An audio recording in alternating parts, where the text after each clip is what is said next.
Shalom Bapak Ibu yang dikasihi Tuhan. Shalom. Saya percaya pagi ini kita semuanya mengalami kasih Tuhan, mengalami anugerahnya Tuhan yang besar. Apakah kita cukup dengan bangga menjadi orang-orang yang sudah diselamatkan oleh Tuhan? Bapak Ibu yang dikasihi Tuhan, bukan sampai di situ saja. Ada bagian-bagian yang kita harus kerjakan di dalam kehidupan ini. Apa itu iman yang teguh? Iman yang teguh itu artinya iman yang tidak tergoyahkan. Iman yang teguh itu adalah iman yang tidak beralih kepada apapun. Itu adalah iman yang teguh. Di dalam perjalanan hidup kita, di dalam pengiringan kita kepada Kristus, seharusnya kita pun harus memiliki iman yang teguh. Jangan tergoyahkan, jangan beralih kepada apapun dan siapapun. Jadi pertumbuhan kita harus sempurna, harus lengkap. Apa yang menjadi aspek di dalam kehidupan kita, kita harus terus bertumbuh.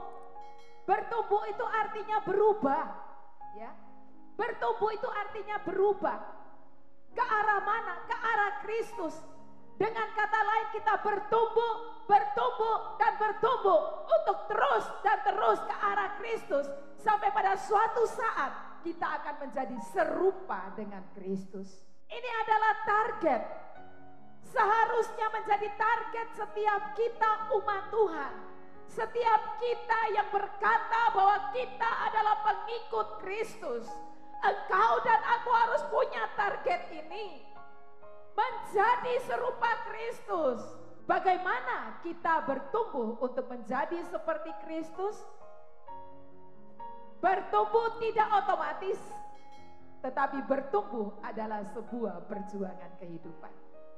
Kalau saudara dan saya fokus kepada Kristus, setidaknya ada 3 hal yang akan terjadi di dalam kehidupan kita.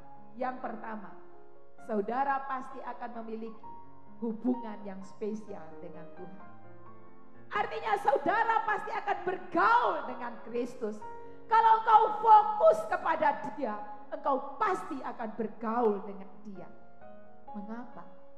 Ada banyak orang Kristen yang puluhan tahun menjadi Kristen, tapi tidak pernah mendengar suara Tuhan.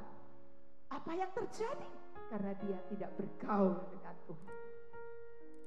Pengenalan terjadi jika kita bergaul dengan Tuhan. Yang kedua, jika fokus kita kepada Kristus, maka kita akan memiliki karakter Kristus di dalam hidup kita. Bergaul dengan Kristus, engkau akan memiliki karakter Kristus dalam hidup. Bergaul, terus bergaul, baca firman, mengalami perubahan.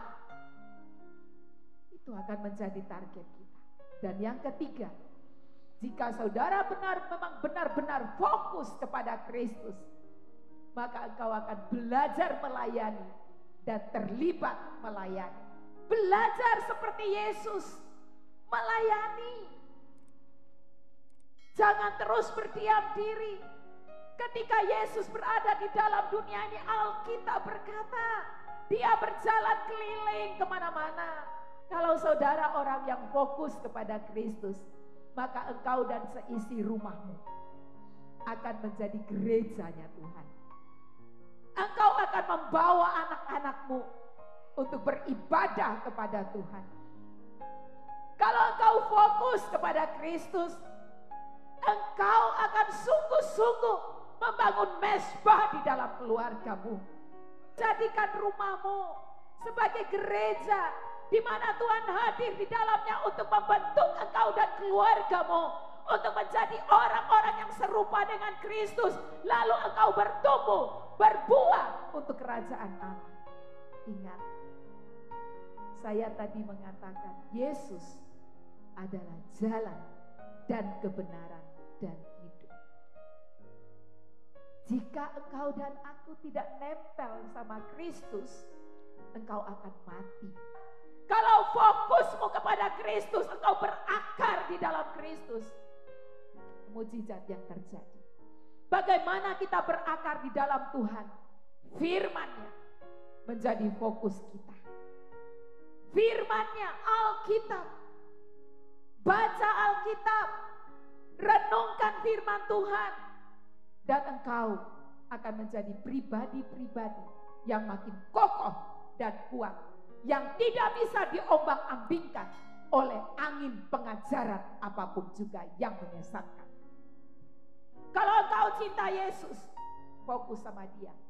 Lakukan apa yang menjadi kerinduan hatinya.